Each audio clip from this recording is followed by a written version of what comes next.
Hello, my lovely listeners. I'm Dr. Mary Barson. And I'm Dr. Lucy Burns. Welcome to this episode of Real Health and Weight Loss. Gorgeous listeners, it's Dr. Lucy here, and I have with me a fabulous, fabulous guest who you are going to love. Her name is Clarissa Kristjansson, and she actually lives in Sweden. So, as you know, real life medicine is global, but she does have ties to Australia. So I will be letting her tell you her story. Gosh, using hers all over the place there. And she has some fascinating insights for us, in particular around one of the topics that you know Dr. Mary and I are passionate about on mindfulness, and also something that is very close to my heart/womb, menopause. So I'm very, very happy to welcome Clarissa to the podcast. Welcome, gorgeous girl. Oh, thank you so much, Lucy. I'm so delighted to be here. No, I love podcasting. It's so wonderful. It is. And you've been a great guest on mine, and it's so nice in this world that we can give back to each other. Absolutely. I just love the idea that we can have very deep, meaningful conversations and just share them with the world. Absolutely. So, lovely. Tell us your story. Tell us a little bit about you. We would like to hear about Clarissa Kristjansson. Yeah, so it's a long story when you're 62, but I'll keep it short. So I was born in the UK, and I grew up in this multicultural family, and actually I emigrated to Australia when I was 45, in the middle of menopause. I didn't know I was perimenopausal, as we don't, and no one talks about it, or no one talks enough about it. And so I'm yay to the world that is talking about it. I was a neuroscientist, and I worked in a corporate job. So there I was in perimenopause, and my body went into its own space, as it does, you know? Yeah, absolutely. And I'd had a lot of anxiety all my life. I had a lot of trauma as a child growing up. And I'd become a very capable anxiety sister, shall we say. Well, I'm not sufferer because I'm not suffering, but, you know, I had capable mechanisms to show up really well in the world, like lots of people do. And in menopause, perimenopause, we know that our brains change. And the hormones are impacting our ability to regulate a lot of our emotions and our ability to remember and all these things, which makes life hard when you're a single mum in a new country and in a corporate job that is putting more pressure on you than you can imagine. And you're just adapting. And eventually I just completely, collapsed really mentally. I was not the person I'd been. I didn't normally show up to 3 different meetings at one time and things like that. It wasn't kind of really me. And I knew I had to do something about it. And I had a couple of panic attacks, and they're actually very frightening. Anxiety at that level is very physical. It's not a mental process. It's a pure full body experience. Totally. And I think people kind of bandy the word panic attack around a little bit, not recognizing that it's not just a few nerves. It is people's physiological response is overwhelming to the point they sometimes feel like they're dying. Yeah. All I can remember about the big one that I had in the office, of course, was that I don't have any recollection of what I actually said. It's like the brain blocked out that part of it. And all I felt was, I can't breathe. I want to get out of here. And I felt like something was pressurizing all down on me. And I thought, I can't go on like this. And I went down on the lift out onto Clarence Street in Sydney. Lots of people know that. It's a very busy, noisy street in central Sydney. And I just stood outside the office and I cried. Oh, and I thought, I can't go on like this anymore. I can't live my life like this. And I was worried. I thought, what happens to me if I lose my job? What happens to my son? All those anxiety things that are there as a mum. And I ended up meeting a wonderful person just by coincidence. Life is like that. It had nothing to do with mindfulness or mental health whatsoever. But life sometimes has that. And I met her, and she was this calm, collected person. I thought, I wonder why she's like that. And she belonged to an organisation called Open Ground. Now, if you're in Australia, you might know who Open Ground are. They're a huge mindfulness training organisation run by Tim Goddard. She's a wonderful woman. She really is. And she's also a psychotherapist and a yoga therapist. And they have their headquarters down the road from Bondi, where I lived. And I went to their course. I've never seen anybody sign up so fast to the course that started. It was about $600, so it wasn't a cheap thing, Yeah, But there I was like, wow. Here I'm met for who I am, and I started to learn. I went on to train in mindfulness, both with her and then with Breathworks, who work a lot with chronic pain and long-term illness as a mindfulness practice, and put my life back together.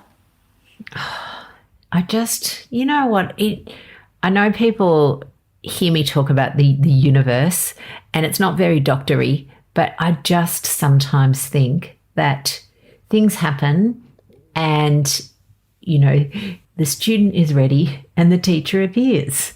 And that's exactly what happened with you. Literally, you practically ran into it. Exactly. And there I was, But then I've obviously worked with mindfulness and noticed that all the women who came to me, because very few men show up, let's be honest, there are not very many men who come to mindfulness groups and classes at all. When they do, they're often in a very different place. I mean, I have had people who come refer to me, they're somebody's patient, they often have cancer, or they've gone into a very severe burnout. That's a very different space. But women show up because they need to change their lives, and they're nearly always perimenopausal women or menopausal women. They're very interesting. There are very few. I've had younger women and they have particular issues, like they have very severe anxiety and they can't function anymore.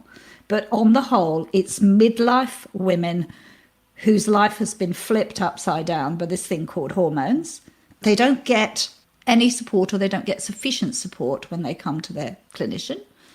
And they then require to be supported. Lots of their life is turned upside down. Usually people who come to me have anxiety, they can't sleep, they feel foggy, and they don't know what's going on. And they don't necessarily want to be in therapy. Sometimes they do need to be referred to a therapist because there's more than I can do. But that is what I work with every day now. And I have obviously women whose gynecological pain is quite significant, and I support clinicians there with a mindfulness program, so that we can work through how they can have an additional part of meeting their pain while they're still undergoing treatment. Oh, I love that. So just to bridge the gap for our listeners, how does mindfulness help women with perimenopausal symptoms? Well, I would say it does it in a number of ways. The first thing is that it teaches us to be much more connected to our own body.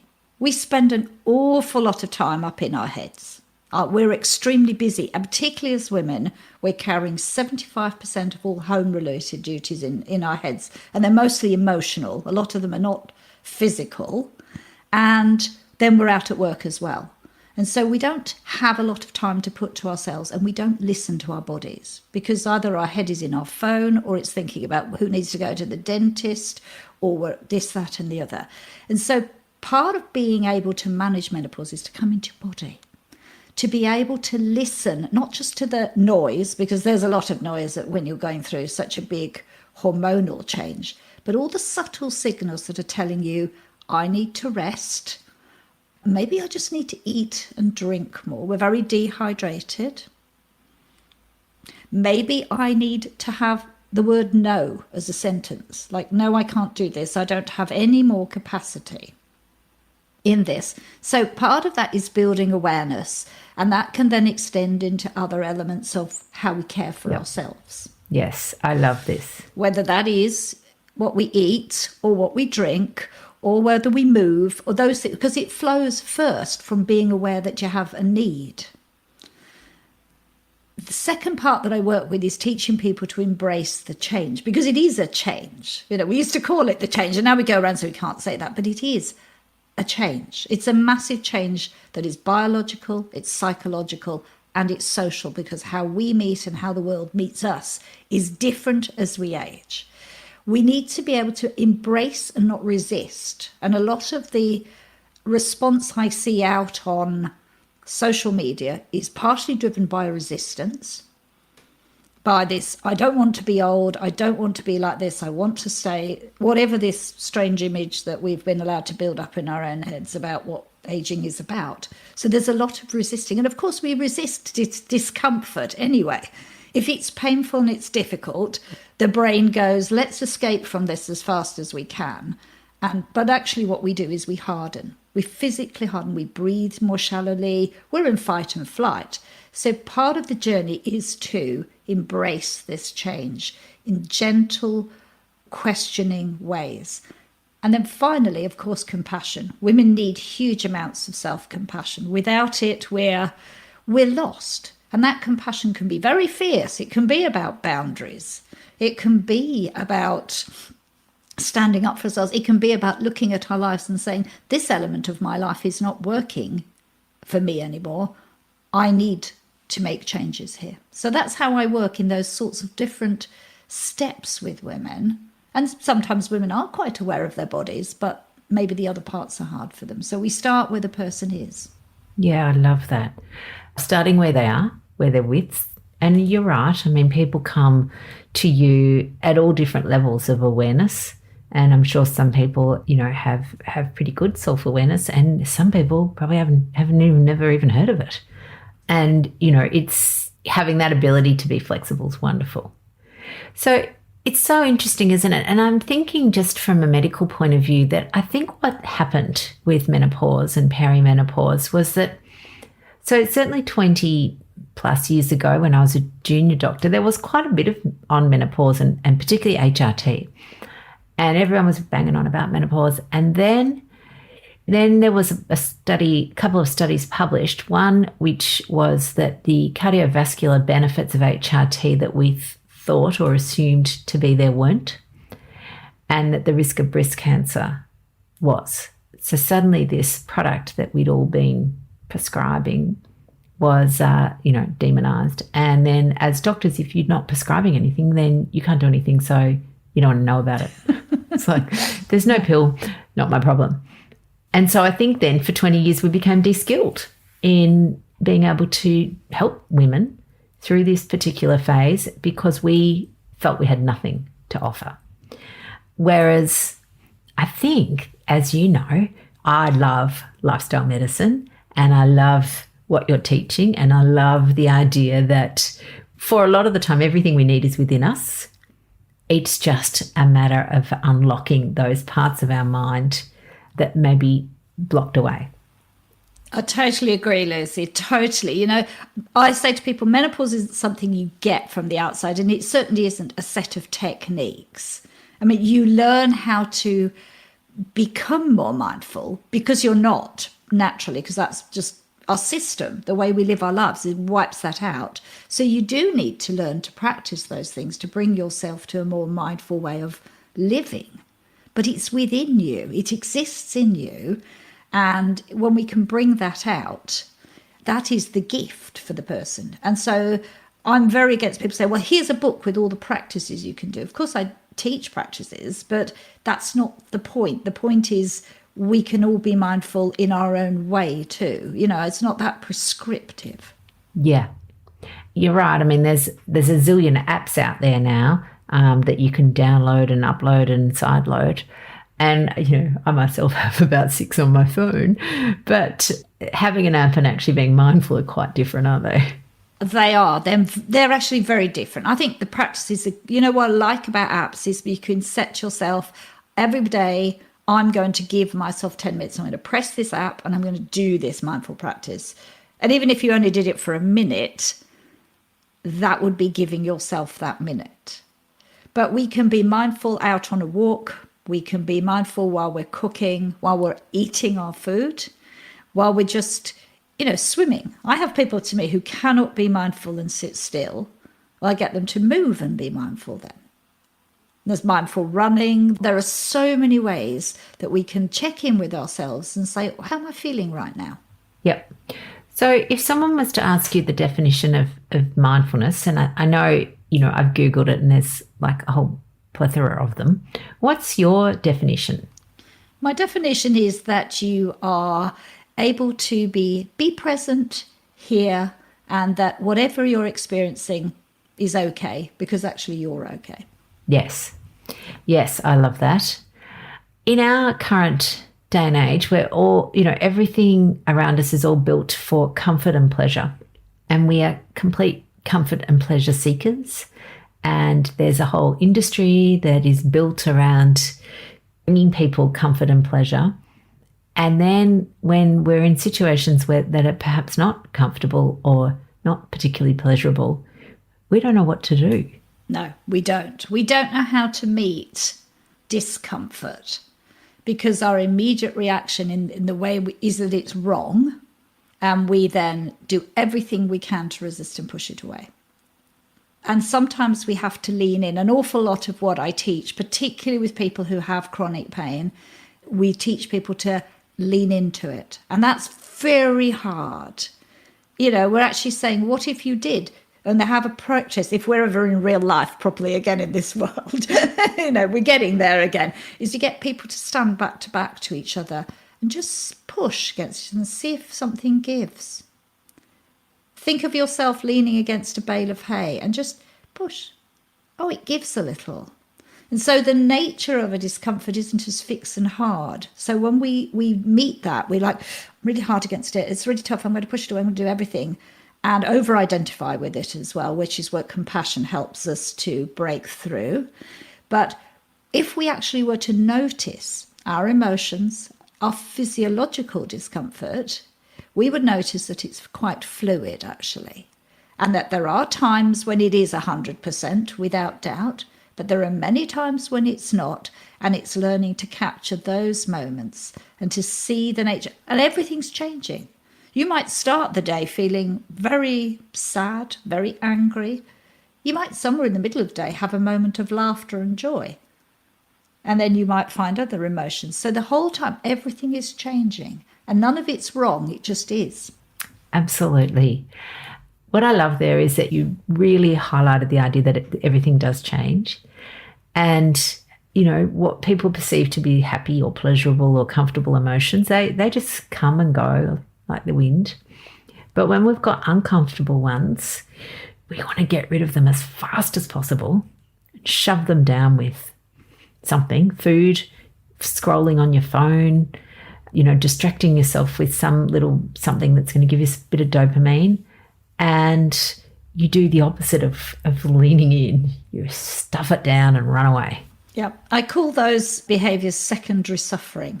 So we have primary suffering, right? And that is our condition. It can be our actual hormonal change in menopause. It can be your pain. It can be whatever it is. There is a primary suffering, which is the trigger point.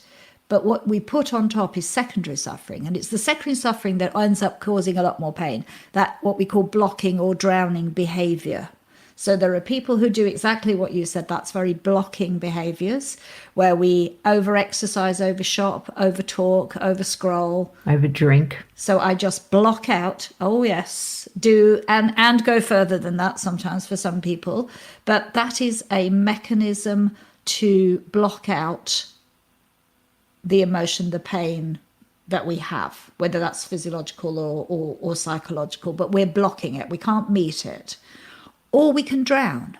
And that's when I lie on the couch and I'm a victim and I just drown. I have no physical or no active way of blocking it or pushing it away. It just overwhelms me. And I notice that a lot with people who say have a chronic fatigue type problem, depression. It's too much. I'm just gone. I'm just here and I can't do anything. And they become helpless and isolated. So a lot of the work that we do in our mindfulness teaching is to work on the secondary suffering as a way of them being able to meet the primary one differently. Yeah. Oh, totally. I love that. You're absolutely right. I mean, we develop various coping mechanisms for many situations that are painful. And yeah, those coping mechanisms are not always in our bodies or our brain's best interest. No, they're not. They're not. They're not at all in the best interest of in the long term, because they themselves create their additional problems, unfortunately. And so we need to be able to work with them. And I don't say to anybody that working in this way is easy. This requires commitment from the person and support and guidance from your team who are guiding you. And I think that people want a quick fix, as you said, these days. And mindfulness, I hate to tell you, dear listeners, it's not a quick fix. We wish it was. It's a journey.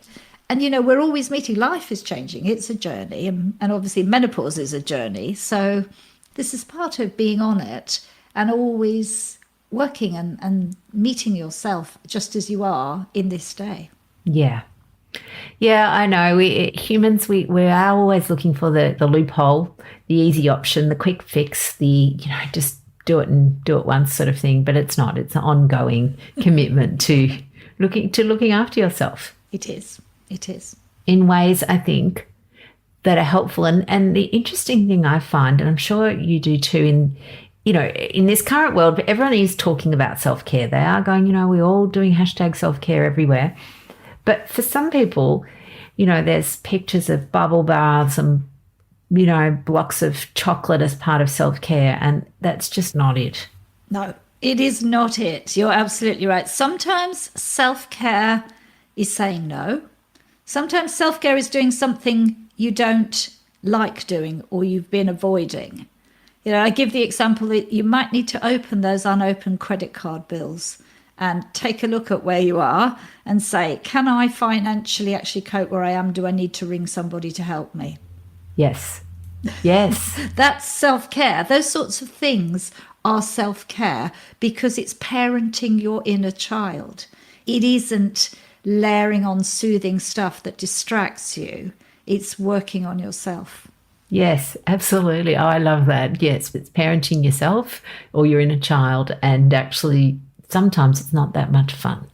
Not always, no. It isn't always fun. And it can be quite significant. It can be that you may have to end a friendship, address issues in your relationships, change your relationship to food, as you and I know, Dr. Lucy, that it might be that you have to start saying, actually, I need to go and get some tests at my doctor's because I know something's not right, but I've been avoiding it. Yeah, absolutely.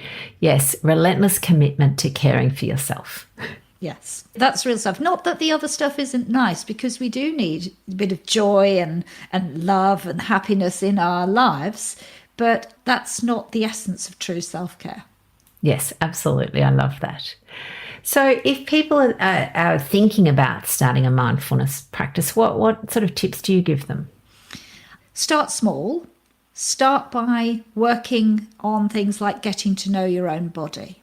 So I'm a massive fan of simple body scans. And you can download them off many apps, and always start there. Start to have a relationship with this wonderful thing that's called your body that carries you around all the time, and start seeing if you can tune into it. So maybe start finding 50, I think a lot of the body scans are about 10 or 15 minutes, which sounds long, but find yourself a comfortable space, lie down, and just give yourself those 10 or 15 minutes, because you've got that time, believe you me, even though you don't think you have. And do those for, say, up to a week, and notice how you feel. Just notice how you feel. Maybe keep a little thing. And if you fall asleep, you know what? Doesn't matter. Your body needed that rest. There's no judgment here. And if you wake up at the end, well, great. If you wake up in the middle, great. You've practiced mindfulness, because that's about coming back to being aware. And just start there. It's the simplest way. And then take time. Do things that you like doing, where you can be mindful. If you like going for a walk, go out for a walk without your phone, and you don't listen to a podcast, but observe. Be in the nature. Feel your feet on the ground. Here it's summer, and take off your shoes. And stop. Look around. Hear the birds. You're being aware. And building up an awareness all the time. And then worry later about all these complicated breathing exercises. And I will say something about that here, that if you've had trauma, and 1 in 5 of us has had a trauma experience, don't start there. Breathing and focusing in on your breath very intentionally could re-trigger a traumatic event. So start small. If you want to do breathing exercises, start small. And often it's good to work with somebody if you want to do that, somebody who knows and can watch you. But it is something I say to people, and we often don't say that enough. We see that as, breath's a panacea. It is wonderful. It's free. But if you've had that, just be aware that that's what can happen to you. And use things that are a little bit away from yourself then. Yep. And I love the idea in a body scan that you will notice where your body's holding tension. Oh, yes. So interestingly, I mean, I know lots of people will be aware that they hold tension in their shoulders and neck because, we're always off running, getting massages for that. And jaw, plenty of dentists are having to create jaw, splints. But I'm sure that you probably, particularly if you're working with chronic pain, people know that pelvic pain, we often hold tension down in our pelvic floor. We do. We hold a lot of tension in the pelvic area. And one of the things that I work with there is obviously releasing that through, maybe directing your attention there. But we also have a small diaphragm. Well, our pelvic floor is like a little diaphragm down there. And actually there's a very nice body scan where we work on all 3 diaphragms. So the pelvic floor, the big diaphragm, and the one in your throat. And just, you can't really feel the smaller ones. But if you can feel those and direct a little bit of attention there, sometimes that releases that. So yes, we hold a lot of tension in the pelvic area, hold a lot of tension in our hands. I know. In fact, I've just noticed I'm sitting here clenching I don't know why. It's like I'm clenching my hands together. I don't know. What am I doing that for? Yeah. So those are some of those areas where we don't expect. And then, of course, we may know that we have niggly bits, especially as we get into midlife and beyond.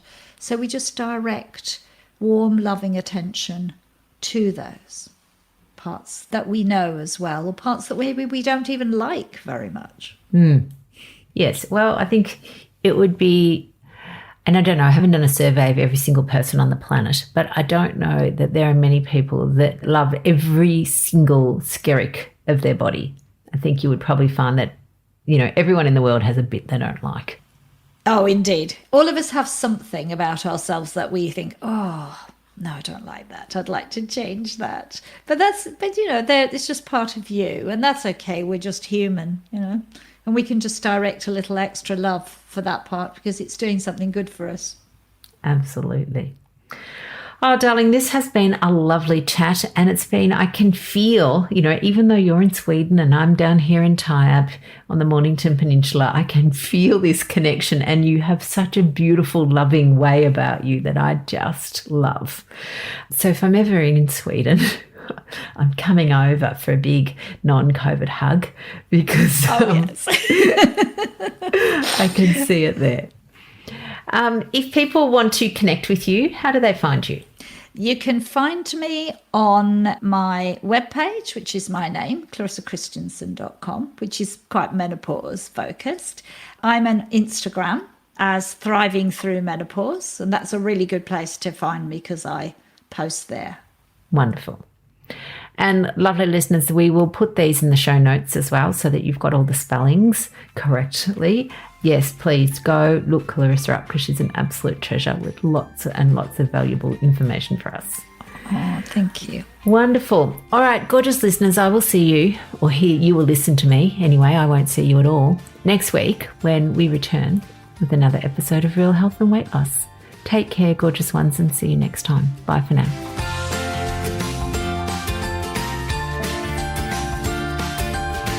So, my lovely listeners, that ends this episode of Real Health and Weight Loss. I'm Dr. Lucy Burns. And I'm Dr. Mary Barson. We're from Real Life Medicine. To contact us, please visit rlmedicine.com. And until next time, thanks for listening. The information shared on the Real Health and Weight Loss podcast, including show notes and links, provides general information only. It is not a substitute, nor is it intended to provide individualised medical advice, diagnosis, or treatment, nor can it be construed as such. Please consult your doctor for any medical concerns.